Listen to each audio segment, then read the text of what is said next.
En la propuesta radio estamos vestidos de primavera.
Sin peros.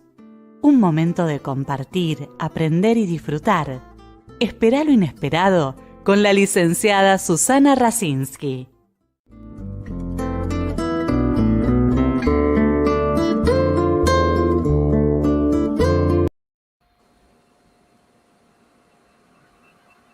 Muy buenas noches. Hoy tengo el gusto que nos viene a compartir con nosotros un colega desde Brasil. Con mucho esfuerzo para combinar los horarios, porque estamos los dos sumamente ocupados, pero él muy gentil, porque además de ser psicoanalista y un estudioso del tema de la locura y la creatividad, es autor de 3 libros que vamos a presentar, pero además es un gran artista. Entonces vamos a tratar de que ustedes lo conozcan un poco con las dos cosas, y como no nos va a dar el tiempo, el año próximo vamos a hacer un programa especial para toda la parte artística, pero hoy vamos a ver algunas cosas de tus obras. Bueno, Claudio Castelo Filó nació en 1959, residente en San Pablo, donde frecuentó la Escuela de Artes Plásticas de Carballo desde los 12 años. Posteriormente frecuentó las aulas del Modelo Vivo en Gregorio Graver, en Pinacoteca del Estado de San Pablo. En la década del 70, a los 17 años, estuvo como modelo vivo con Walter Levy y con la Escuela Documental de San Pablo. Obtuvo su primer premio en las artes plásticas en 1976 y 1977. Después hizo un curso de cine en la misma institución. En 1978-1979 pasó un año en Europa y de retorno a Brasil inició su formación como psicólogo en el Instituto de Psicología de San Pablo, graduándose en 1984. En 1987 inició su formación de psicoanalista en la Sociedad Brasilera de Psicoanálisis de San Pablo, recibiéndose oficialmente, como hacemos todos en nuestra formación, como miembro asociado de la Sociedad Internacional, que es SIPA, a la cual pertenecemos los dos, en 1994. En 1997 pasó a ser miembro efectivo como profesor del Instituto de Psicoanálisis de la Sociedad Brasilera de Psicoanálisis de San Pablo. Y desde 2003 es analista didacta y profesor del curso especializado en Psicología de la Infancia y Salud Mental del Departamento de Pediatría de la Escuela Paulista de Medicina. Desde 1991 es profesor del curso para graduados en el Centro de Psicoanálisis de San Marcos y es supervisor en el Instituto Oscar Freire de Facultad de Medicina de San Pablo. Es profesor invitado de cursos de posgrados de distintos institutos. Tiene varios trabajos presentados en congresos, conferencias, etc. Y es autor de 3 libros. Si los tenés ahí, igual el productor lo tiene, pero que es El proceso creativo. Si querés mostrarlo, Claudio. Aqui, Después lo vamos mostro. a ver. Sí, sí. Ese es uno. El otro es Psicoanálisis Deber Ser. Después vamos a explicar un poco por qué estos conceptos. Y el otro sobre lo femenino. Bueno, Do feminino não tenho aqui comigo agora. Não tenho comigo agora. Está bien. Não comigo agora. Sí, su actividad artística se ha desenvolvido paralelamente como psicoanalista y donde, bueno, ha expuesto en Chicago, Miami, Londres, Oxford, París, Milán, Bermudas, bueno, en fin. Y está en varias galerías. Para esto, por eso, urge tenerte en otro programa. Pero bueno, bienvenido, Claudio. Muchas gracias. Muchas gracias por la invitación. Y perdóneme por mi castellano portuñol No, muy pobre. te van a entender, hablando un poco más despacio. Bueno, a mí me gustó mucho, digamos, porque los temas que tratás son los temas que a mí siempre me han preocupado y hemos leído algunos autores en común, como es Bion. Y también, bueno, hay otros autores, pero digamos un poco, ¿cuáles serían para vos, qué es para vos la locura, las fronteras de la locura? ¿Por qué te surgió el primer libro? Olha, o meu livro surgiu a partir da primeira coisa que veio para eu escrever o livro, foi uma palestra de uma grande escritora brasileira que se chama Lígia Fagundes Telles, que eu vi essa palestra na Sociedade Brasileira de Psicanálise de São Paulo, quando eu iniciava a minha formação lá por 1987. A Lígia Fagundes Telles, ela ainda é viva, deve estar centenária, né? Quase com 100 anos, se não tiver 100 anos. E ela deu uma palestra que me impressionou muito, na qual ela dizia, né, que ela não escrevia nenhum... Quer dizer, quando ela começava a escrever um livro, os personagens apareciam para ela e ela começava a conversar com os personagens e os personagens começavam a falar com ela.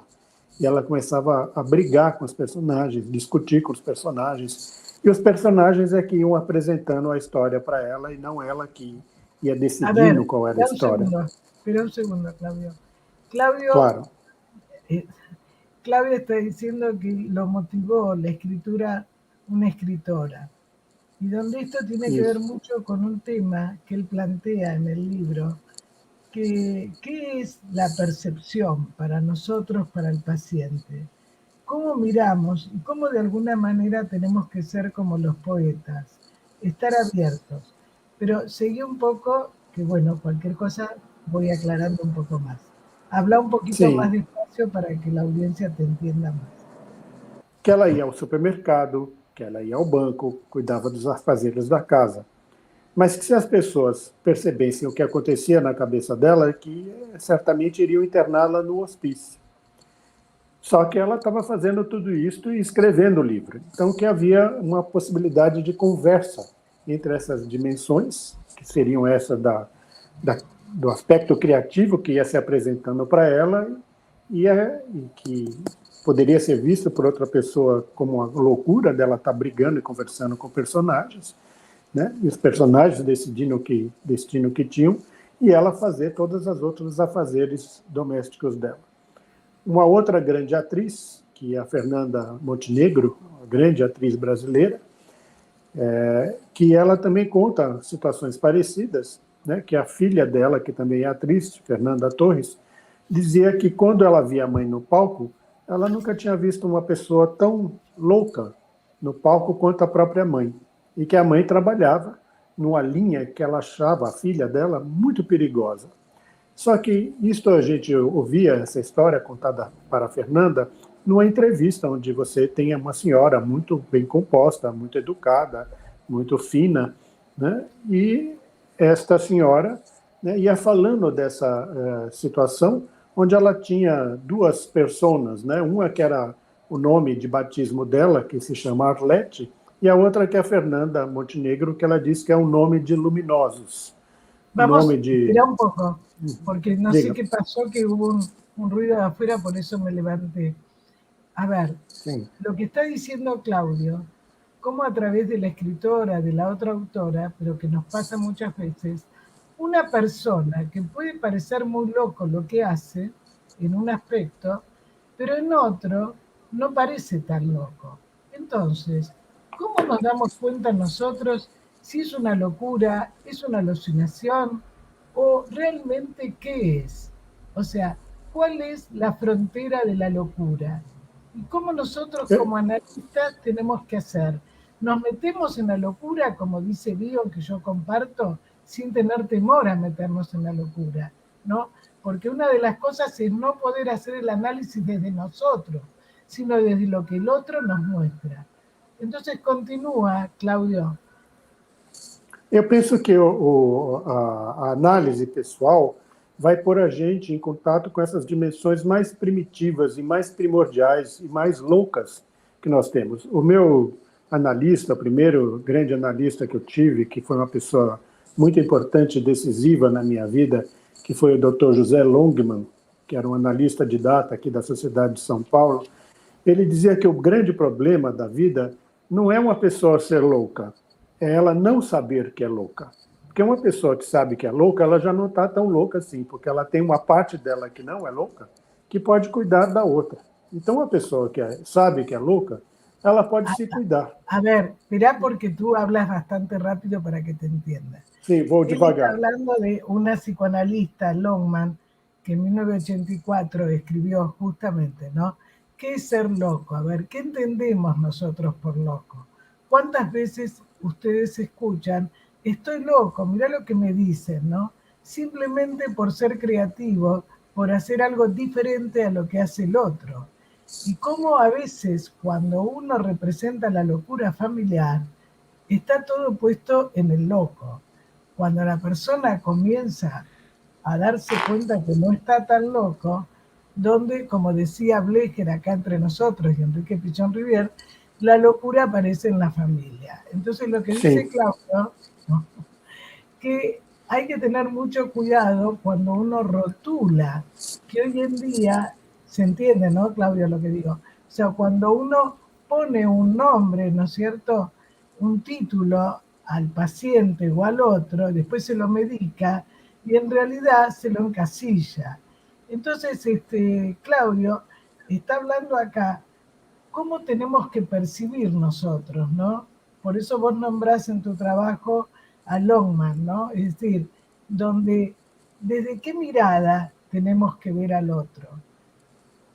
Eu penso que uma coisa que pode distinguir uma pessoa que está criativa de outra pessoa que está propriamente louca é quando a gente tem uma noção de que certas coisas que nós estamos vendo são fenômenos que se passam dentro da gente, ou mesmo que a gente veja fora, a gente sabe que é algo particular, que é algo que a gente que está vendo, a gente que percebeu, mas não é algo que é de senso comum, é compartilhado por os outros, e nós sabemos disso, que é uma experiência interna, ou que se é percebida enquanto externa, a gente percebe que é a projeção de alguma coisa, como se fosse um sonho acordado. A gente pode pôr à prova, pode testar aquilo que está percebendo. Eu penso que a pessoa que está propriamente louca, ela não tem dúvida daquilo que percebe. Eu penso que o que separa de uma situação que seria criativa de outra que é completamente insana nesse sentido, é quando há ausência de dúvida. Mesmo quando a pessoa aparentemente está propagando uma teoria científica e que ela confunde uma teoria científica com a verdade última. E não há dúvida, não há possibilidade de questionamento. Quando o pensamento fica dogmático, eu penso que aí sim nós temos um problema que a gente pode ir na linha da insanidade ou da impossibilidade de crescimento mental. A outra é quando a gente pode perceber certas coisas que possam assustar a gente, até quando nós vamos ao teatro, quando nós vamos ao cinema, de uma certa maneira, nós precisamos alucinar aquilo que está acontecendo no teatro e no cinema. Senão o teatro e o cinema não funcionam. Precisa ser que nem um sonho, que enquanto a gente está ou vendo a peça ou vendo o filme, nós precisamos ter momentos em que acreditamos que aquilo é verdade. Mas, ao mesmo tempo, nós temos um outro olho, um outro olhar que sabemos que aquilo é uma brincadeira. Mas, numa certa dimensão, nas brincadeiras nós precisamos também alucinar para que elas possam ser eficazes, como numa peça de teatro ou como na projeção de um filme que nós estamos assistindo. Claro, nós precisamos ter um pouco de alucinação para isso funcionar. Diga. Exactamente. Bueno, lo que dice Claudio, ¿no? Que un poco de alucinación y de locura, si no tenemos los terapeutas, no ayudamos. Yo comparto totalmente. Ayer justamente en un grupo de estudios estaba recordando yo un nene que lo único que hacía cuando vino era hablar con su mano, que sabía todo el número de las patentes. ¿Viste las patentes de los autos? Entonces yo les explicaba que si yo eso lo anulaba, yo tenía que trabajar con eso. Por algo el nene recordaba las patentes, es decir, lo que marca un auto en la ausencia de la marca que no tuvo de una mamá muerta de gris, ¿no? Traducido, para la gente que no se escucha, que no todos son psicoanalistas, que uno tiene que meterse en la locura.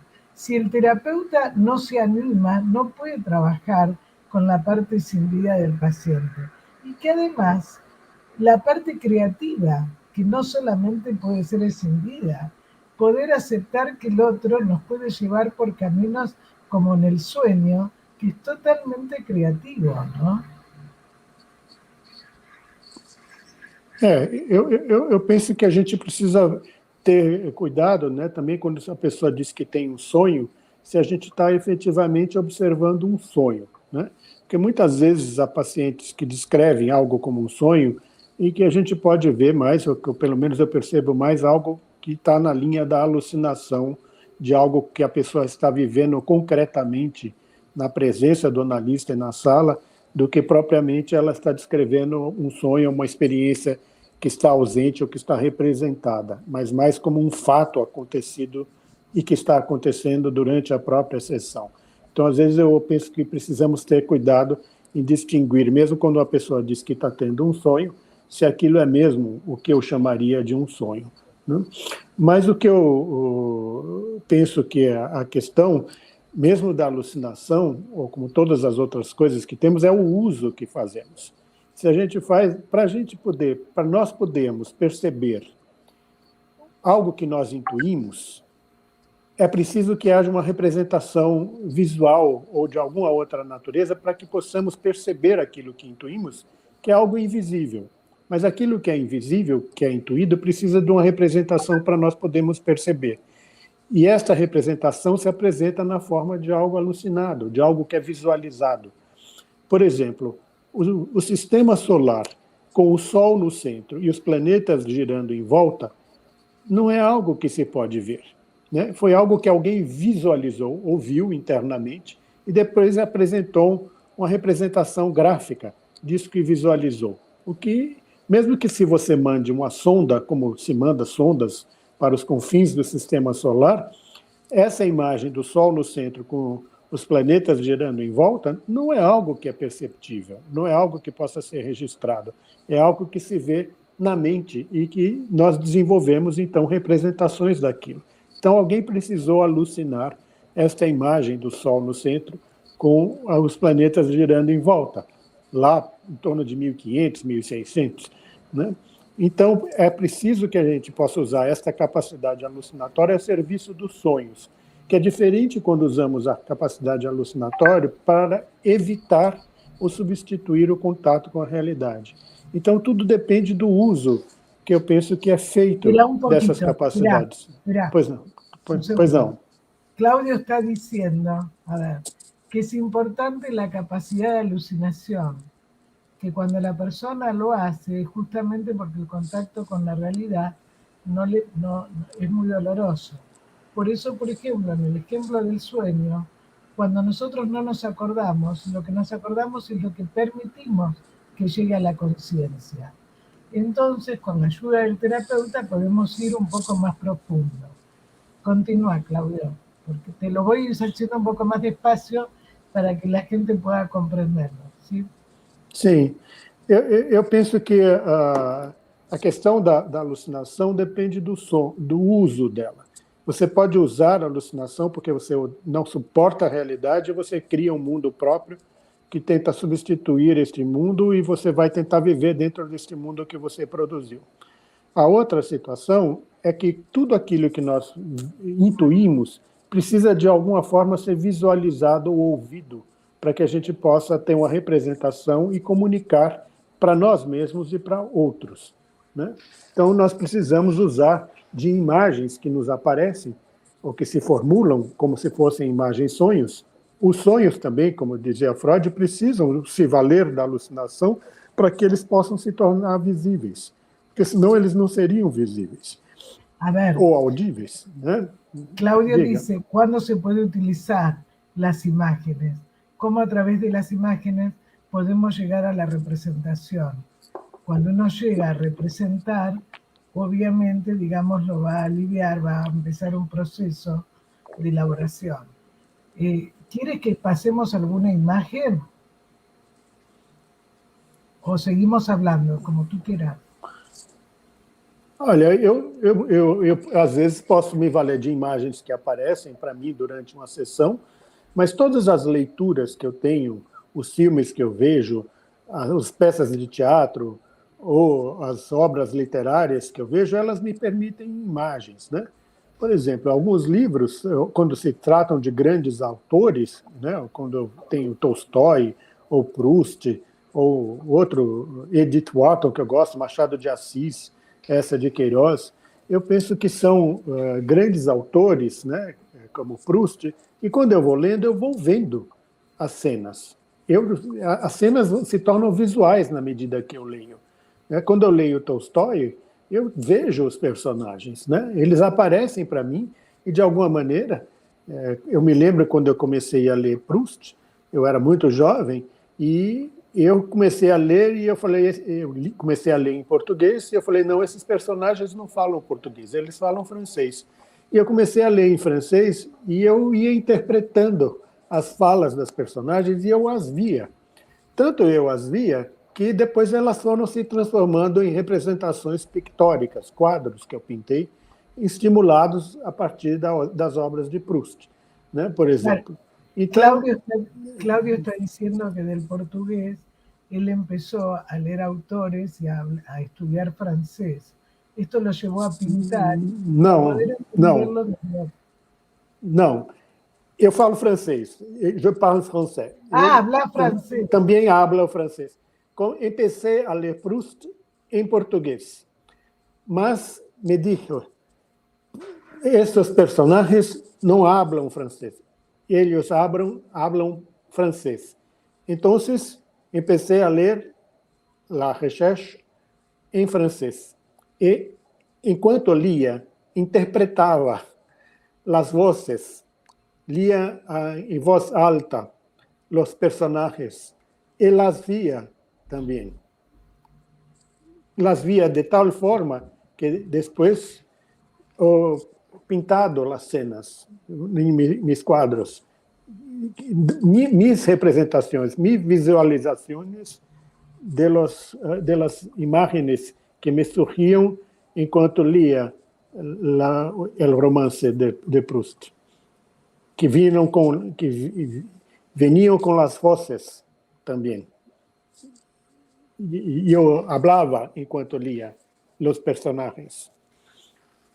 Fazia as vozes como um ator, para mim mesmo. Compreende? Sí. Mas em francês, porque dizia que esses personagens não falam português. E necessitava ouvir suas vozes em francês. Es así, pero me haces pensar que a veces, por ejemplo, me acuerdo de un paciente que no hablaba, autista, y en una entrevista familiar empezó a decir las distintas voces de la familia. La familia se quedó muy impresionada, porque era el que no hablaba, ¿no? Entonces, ¿cómo había quedado grabado en el inconsciente, ¿no? Lo que decía cada uno. Y tú dices, cómo de alguna manera estos personajes no hablaban en portugués. Entonces era diferente, ¿no? ¿Cómo nos tenemos que Sim. permitir que vuele también nuestro inconsciente, ¿no? Uhum. ¿Qué, qué Diga. sería para ti, digamos, el aporte de Bion en esto?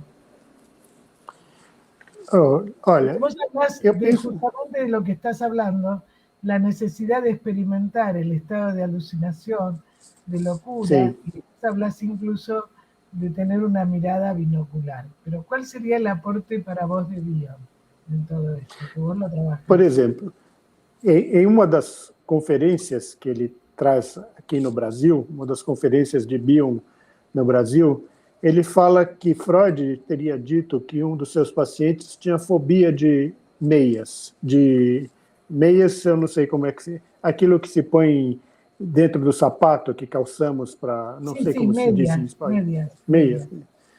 E que o Bion disse que o Freud não tinha se dado conta que o paciente ele tinha uma acuidade visual enorme, que aquilo que nós vemos como meias, o paciente via como uma coletânea de buracos tricotados juntos. Então, que o problema do paciente é que o paciente não era capaz de ver, ter a percepção socialística das meias, enxergar as meias. Mas ele disse que o problema dos analistas é que os analistas não estavam conseguindo enxergar aquilo que o paciente é capaz de enxergar, que são os buracos tricotados juntos. Então, que nós temos que... Espera, explícalo más despacito. Ponés la metáfora de las medias, pero a ver, ¿qué es lo que hace que a veces los analistas no tengan en cuenta? Explícalo más despacito. As meias são tramas. Entre as tramas, nós temos buracos, como é que se fala? Os espaços entre... Agujeros. Isso, exatamente. Então, que os analistas não viam os... Como se diz? Los agujeros. Totalmente de acuerdo con vos, Claudio, porque una de las que precisamos ver as duas coisas. Exatamente. Visão binocular, narcisista e socialista. O paciente só tem a percepção narcisista dele. O analista só estava com a percepção socialista. Precisa ter a possibilidade de ver aquilo que o paciente vê e de, ao mesmo tempo, permanecer tendo a noção socialista da percepção. Bion também traz nessa... Diga. Mira, un segundo. Comparto con vos todo lo que has dicho, porque uno de los fracasos de tratamientos de psicoanálisis fue que muchos analistas no tuvieron en cuenta lo que tú dices, agujeros de las medias, es decir, lo escindido, solo tenían en cuenta lo reprimido en términos técnicos. Para que la gente lo comprenda, la que no es analista, lo que Claudio trae, que lo explica muy bien Bion y muchos de nosotros lo hacemos, es justamente tener en cuenta todo. Por eso él habla de la mirada binocular, no solamente un aspecto, porque si no eso recorta el cine y no lo ayuda para la curación y para la evolución. Sí, Claudio.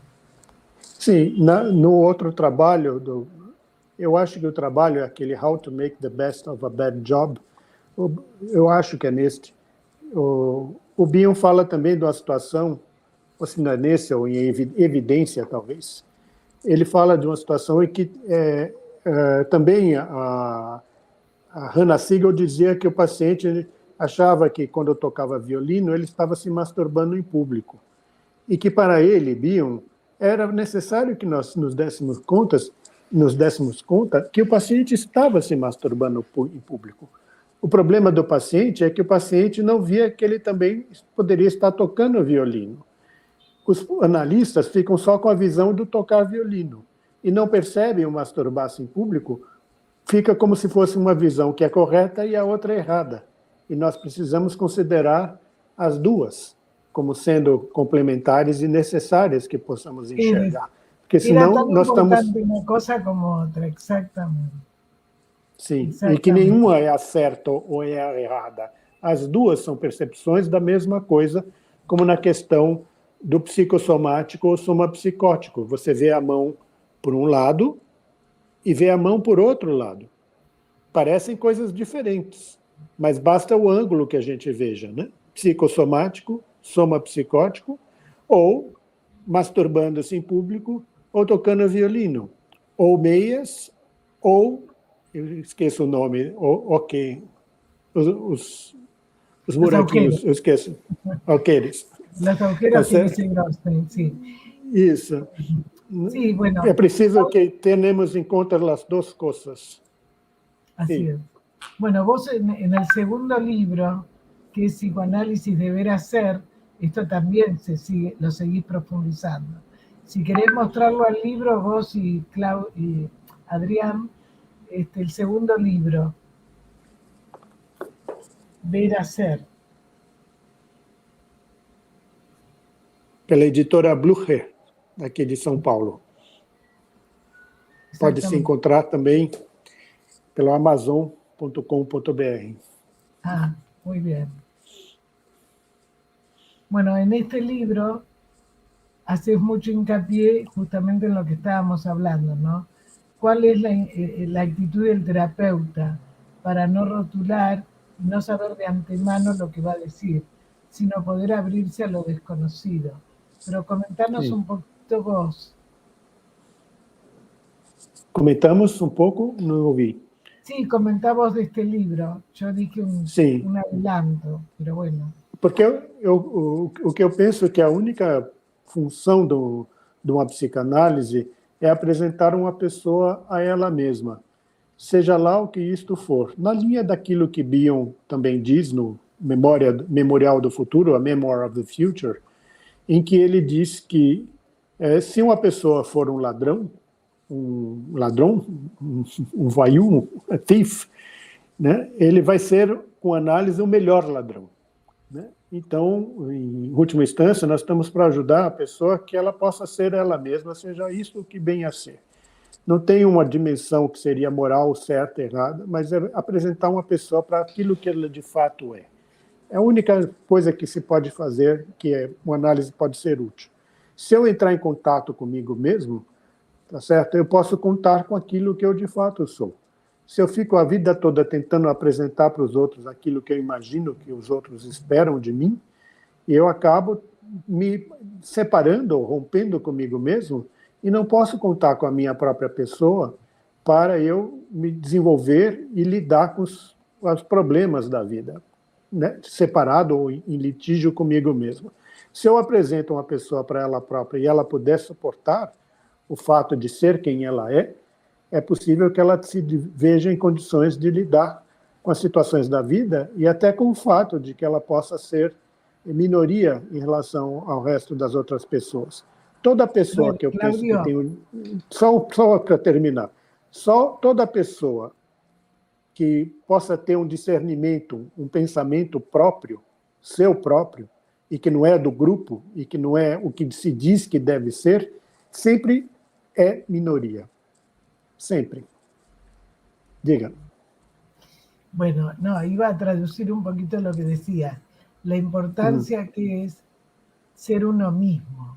Ahora, el tema es que la gente dice, bueno, ¿qué es ser uno mismo? Más en una sociedad que es todo cantidad y es todo igual, ¿no?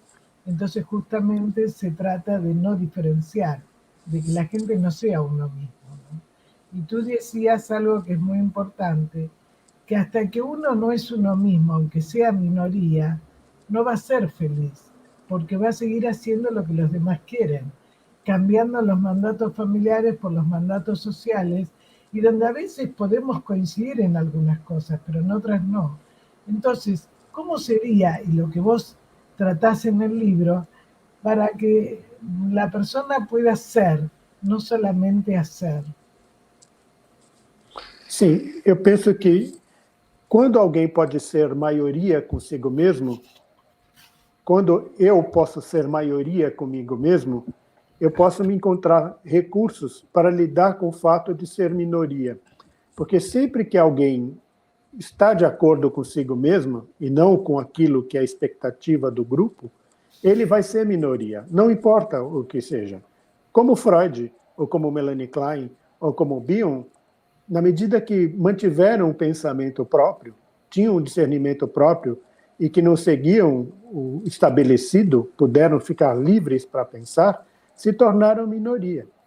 Mas como eu penso que eles podiam ser maioria com eles próprios, fazer uma maioria deles com eles mesmos, se casarem consigo próprios, tinham condições de enfrentar o fato de terem se tornado minorias por terem um pensamento próprio. E essa que eu penso que pode ser uma possibilidade na medida que a pessoa aguente esta situação. A gente também pode ajudar a pessoa a poder, nós podemos ajudar uma pessoa a se dar conta que se ela puder pelo menos estar casada com ela própria, ela já tem uma companhia que é extremamente importante, que pode levá-la a suportar o fato de eventualmente ela ficar isolada por ela poder ser livre. Eu cito uma peça de teatro que eu acho muito importante, que é de um sul-africano chamado Atul Fugard, e que se chama No Caminho para a Meca, On the Road to Mecca, que eu penso que trata dessa questão.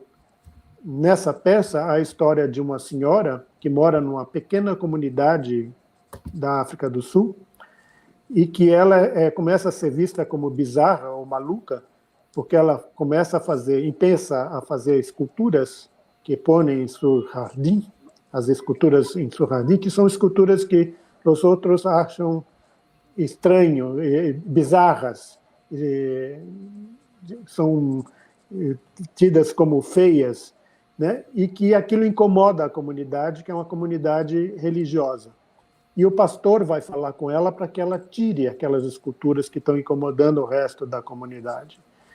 E ela tem uma conversa muito séria com este pastor, que é extremamente interessante nesta peça deste autor sul-africano, Atul Fugard, The Road to Mecca. Eu acho que é uma peça bastante interessante para se ler no que diz respeito a essa possibilidade da pessoa ser ela mesma e, obviamente, o preço que ela tem de pagar por ser ela própria, como fizeram Bion, Melanie Klein ou mesmo Freud, né, que na medida que ficaram de acordo com eles mesmos, né, tiveram que pagar o preço que isso custa.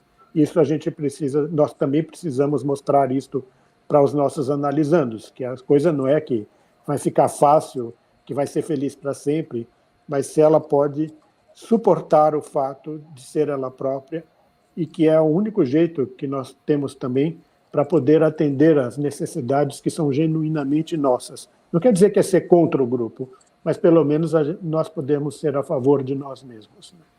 Es que nosotros mismos, así como vos has nombrado a grandes maestros, nos pasa muchas veces que cuando trabajamos de una manera diferente, a veces sentimos y nos han dicho que está mal. Y sin embargo, cuando vemos los resultados con los pacientes, vemos que no estábamos equivocados, porque tiene que ver un poco con lo que uno siente. Por eso a mí me gustó mucho cuando vos hablas de psicoanálisis del ver al ser. Si nosotros no sentimos, eso se transmite en el otro. Y entonces, aunque no sean todos, como vos decís, vamos a ser criticados porque a veces lo nuevo es como que mueve lo que ya está establecido. Mismo nosotros en esta pandemia, que estamos atendiendo virtual, que estamos atendiendo con las mascotas en las imágenes en las casas de los pacientes. O sea, hay muchos colegas que les costó mucho salir del consultorio.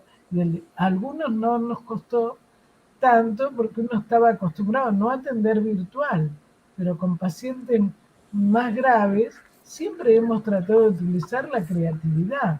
Y en esto vos haces mucho hincapié que me parece muy válido, ¿no? O sea, y este autor que hablas africano, ¿no? Como cada uno... Sul-africano. Sudafricano. Como? Sudafricano, sim. Que Atul busca, ¿no? Fugard. El camino, claro. Son muy creativos. aparte. Caminho de Meca. El Camino de Sí, sí. Meca. Sí, sí, sí, sí. Estamos continuando con el tercer libro sobre lo femenino. Uhum. ¿Cómo surgió? O livro, ele surgiu...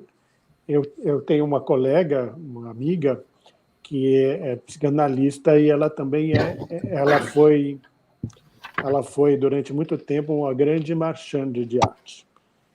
E ela me convidou para fazer uma exposição dos meus trabalhos e que ela viu que tinha predominantemente figuras femininas que são dentro dos meus trabalhos, né? Como na capa do livro é um trabalho meu, né? Uma pintura minha, e ela quis fazer uma exposição na qual eu pudesse não só fazer a exposição, mas também falar sobre o feminino numa conferência de abertura da exposição. Claudio, Diga. ¿podés ver el libro? ¿Vos? Oi? ¿Lo podés ver al libro? Posso ver o livro, estou vendo o livro. Sí, está bien. Sí, Está bien. Adrián puede ver. Continúa. Entonces Y- una amiga te dijo de una exposición. E ela é uma colega psicanalista e ela quis que eu escrevesse, que eu fizesse uma conferência, uma palestra sobre o feminino. E eu escrevi, e o público que ela convidou era um público de mulheres de negócios executivas, que eram conhecidas dela, e eu fiz essa conferência para um público grande. O editor da editora Blucher, até uma coisa que eu esqueci de dizer, que atualmente eu sou também o editor da Revista Brasileira de Psicanálise, né?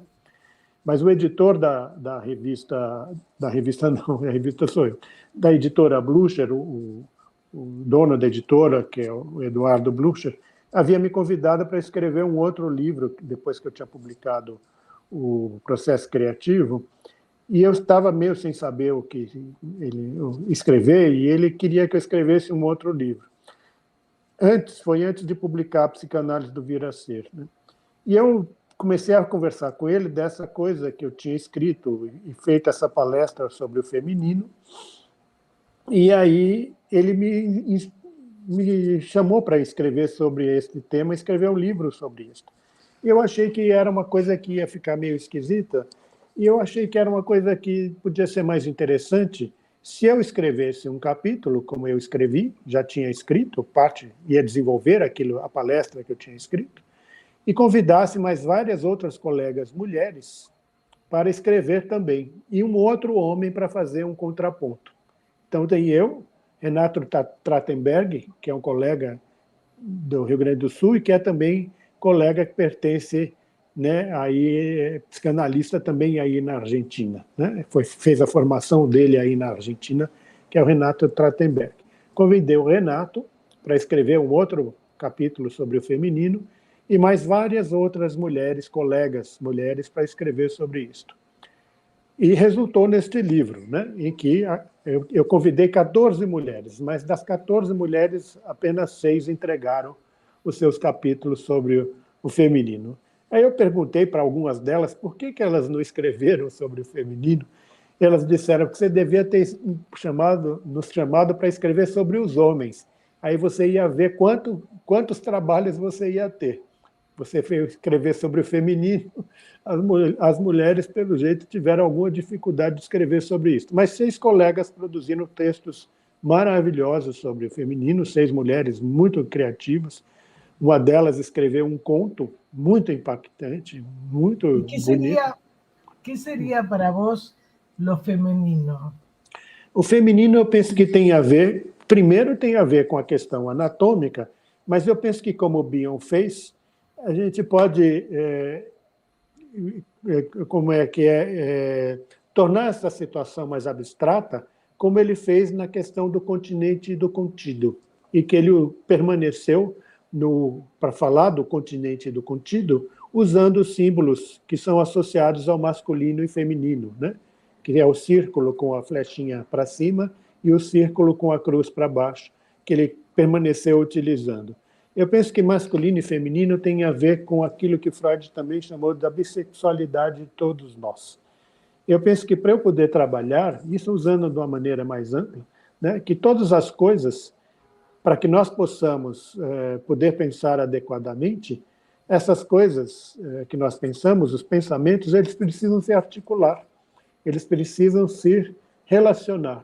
E o relacionamento é sempre entre algo que é contido e algo que contém, algo que se articula, algo que tem a ver também com a posição depressiva, onde o seio bom e o seio mau podem ser percebidos como sendo o mesmo e único objeto. A ver si lo podés explicar un poco más despacito. Sim. Algo más activo. Sim. Eu diria assim que todo relacionamento, por exemplo, que eu tenho com paciente, eu preciso ser masculino e feminino. Eu preciso me deixar penetrar pela experiência que eu estou tendo, gestar a experiência que eu estou tendo, ela vir a termo, e quando eu vou comunicar, eu preciso comunicar de uma forma que é assertiva e penetrante masculina. O tempo todo eu estou cambiando com o paciente o lugar de masculino e feminino. Eu tenho que permitir-me ser gestado, penetrado, gestar e formular alguma coisa neste intercâmbio masculino e feminino o tempo todo. O tempo todo, para nós sermos criativos, temos que ser masculinos e femininos. Não quer dizer que, biologicamente, eu sou masculino e feminino, apesar que, potencialmente, todos nós temos essas possibilidades de masculino e feminino, estão em todos nós, né? Inclusive, há vários seres... Lo que vos decís es muy importante, porque Freud lo tomaba por lo activo y lo pasivo. Nosotros tenemos a Leticia Glosser y también Omar Mosquera, que estuvieron en el programa, y que trabajaron mucho también. Bueno, Omar trabajó sobre el super yo, la mujer, ¿no? Cómo, de acuerdo a la madre que tuvo, a la relación que tuvo, es los hombres que elige. Leticia habla de lo femenino desde la diversidad, desde el género, digamos, donde lo que vos decís es como que todos tenemos aspectos femeninos y masculinos. El tema es no cerrarnos, no tener miedo a eso, ¿no? Sim. Eu penso que a coisa que... eu perdi o que eu ia dizer, né? Que sim, que nós precisamos do reconhecimento desta bissexualidade, de que a mente precisa ser bissexual, inclusive quando eu estou relacionando comigo mesmo, eu preciso ter um aspecto que penetra e outro que é penetrado e que possa gestar os pensamentos que nos chegam, né? Senão, não é possível nós sermos criativos.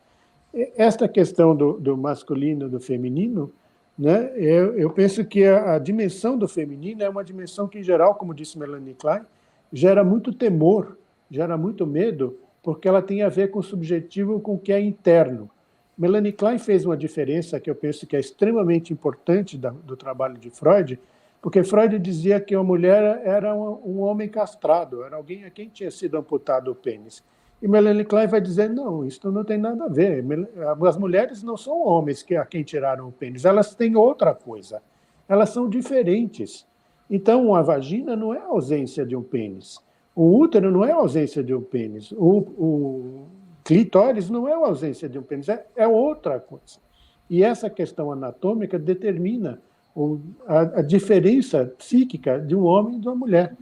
Que ela vai dizer, essa questão de que os homens têm os genitais para fora, né, de uma certa maneira, tornam eles menos afeitos a lidar com o que é interno, com o que é subjetivo, com o que é oculto, com o que é misterioso, e as mulheres, por conta de que tudo acontece dentro delas, né, elas não sabem em que estado estão as situações internas, elas desenvolvem essa percepção para o interior, para o subjetivo, para o desconhecido, para o mistério, né? E elas, em geral, se tornam muito fonte de angústias e de medos, e exatamente por terem esta capacidade de enxergar o invisível, que estaria a ver com essa função que é intuitiva também, que eu penso que eu associo ao feminino de uma maneira, e de uma outra forma também ao masculino, por quando a intuição é penetrante, né? Então, eu penso que esta diferença, que tem um psicanalista já falecido aqui no Brasil, né, que ele chamava Dr. Kubo, era de origem japonesa, e que uma vez, numa conferência que ele fez em Ribeirão Preto, numa cidade aqui de São Paulo, do interior de São Paulo, ele disse que Freud tinha definido a mulher por aquilo que ela não tinha. E definir algo por aquilo que não tem é um ataque de inveja. Portanto, era inveja de Freud quando ele dizia que a mulher era alguém a quem tinha sido tirado um pênis. Tá certo? E que o Freud devia ter muita inveja dos seios. Y como otro grande psicanalista... Claro, lo que pasa es que al verlo así Freud desde la carencia, también eso dio una posición subestimada de la mujer. Lo que ocurre, creo que en este momento somos varios los analistas, que creo que es un tema sexual que se tiene que profundizar en cuanto a lo teórico también, porque eso también ha llevado, digamos, a situaciones que no son las más adecuadas. Y no tener miedo tampoco el terapeuta de lo femenino y masculino, como tú dices, porque Sí. cuando uno tiene miedo no lo aborda. A veces uno se encuentra con muchos pacientes que han estado años en terapia y no han tocado el tema sexual. Te dicen, yo nunca hablé de eso. ¿No? Sí. No, nunca lo hablé. Pero no solo lo genital, ¿no? Entonces uno dice, ¿qué pasó acá, no? Realmente. Eu vou contar uma história que é engraçada, que uma vez, há muitos anos, eu recebi para uma entrevista uma moça, 40 anos, que era muito bonita, extremamente bonita. Só que ela chegou para a entrevista com uma roupa que era colada no corpo, era uma segunda pele nela. Era elegante e bonita, mas era algo que todos os atributos físicos dela ficavam muito salientados. Todos, elegantemente, mas era assim evidente. E ela estava muito chateada, porque ela ficava muito zangada, por que os homens só tratavam ela como objeto sexual, só viam ela como objeto sexual, etc. e tal. Aí eu disse para ela, olha, talvez você não tenha se dado conta, né? Mas uma das primeiras coisas que você faz quando entra aqui para a entrevista comigo, não tenho nada contra a sua roupa, não tem nenhum problema, ela é uma roupa bonita, elegante, mas ela é algo que ressalta, na primeira vista, todos os seus atributos físicos, são as coisas que vêm, a primeira coisa que a gente percebe são os seus atributos físicos, e que eram atributos físicos bastante, né, desenvolvidos, e era uma moça muito bonita. Que importante, Claudio. Mas aí eu vou só continuar. E aí, vou acabar, só um momentinho. Claro. E aí, então você depois fica aborrecida que os homens ficam olhando para isso e não veem outra coisa. Ela disse, ai, que engraçado, eu estou perplexa, porque eu fiquei muitos anos indo numa outra terapia, muitos e muitos anos, e quando eu chegava, eu via que o analista olhava para os meus peitos, mas depois ele fazia cara de psicanalista, fazia rosto de psicanalista y no se conversaba sobre eso. No, pero la gente que a lo mejor no comprendió, ¿no? Para mí me parece muy bien tu actitud, porque la enfrentaste, eso a ella le dio protección. Se não pudéssemos falar sobre isso, claro, que ficava um fantasma ali, né? Asombrando. Ella mostraba que después se quejaba porque los hombres la veían como objeto sexual. Pero es muy importante esto que vos hiciste, porque a veces cuando nosotros decimos que para ciertos pacientes cambiarnos de color de pelo es muy traumático. Y a mí algunos psicólogos que supervisaban, ¿cómo decís eso, Susana? Claro, porque para la persona somos otra persona. Y a veces cuando te ven en otro lugar, de otra manera, si el terapeuta no lo sabe manejar, es muy traumático. Vos con esta paciente, cuando la enfrentaste, para ella fue un alivio. O sea, le sorprendió, pero ahí empezó realmente la posibilidad de transferencia y de tratamiento. Muy bueno, ¿no? El ejemplo. Bueno, se nos fue la hora, yo te invito para el próximo año, pero bueno, mostramos los 3 libros, te agradezco muchísimo y los invito para el próximo programa, que va a estar el doctor José Tresesansky, que va a hablar sobre historias y anécdotas desconocidas del psicoanálisis. Muchísimas gracias, Claudio, y vemos los 3 libros de Claudio. Muchísimas gracias por la honra del convite, de la invitación. Maravilloso. Gracias a vos. Y bueno, agendate para el próximo año, para abril más o menos, porque ya está todo programado, para poder compartir con nosotros otro momento tan agradable. Com muito prazer. Muito Bueno, prazer. muchísimas gracias. Muchísimas Un abrazo. gracias a vos. Abraços Gracias. a todos. Gracias. Buenas noches a todos. Buenas noches.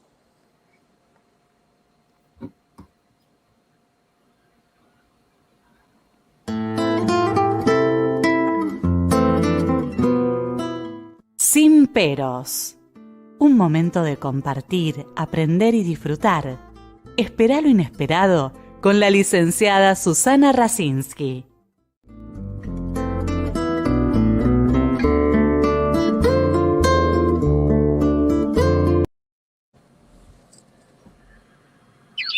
En la propuesta radio estamos vestidos de primavera.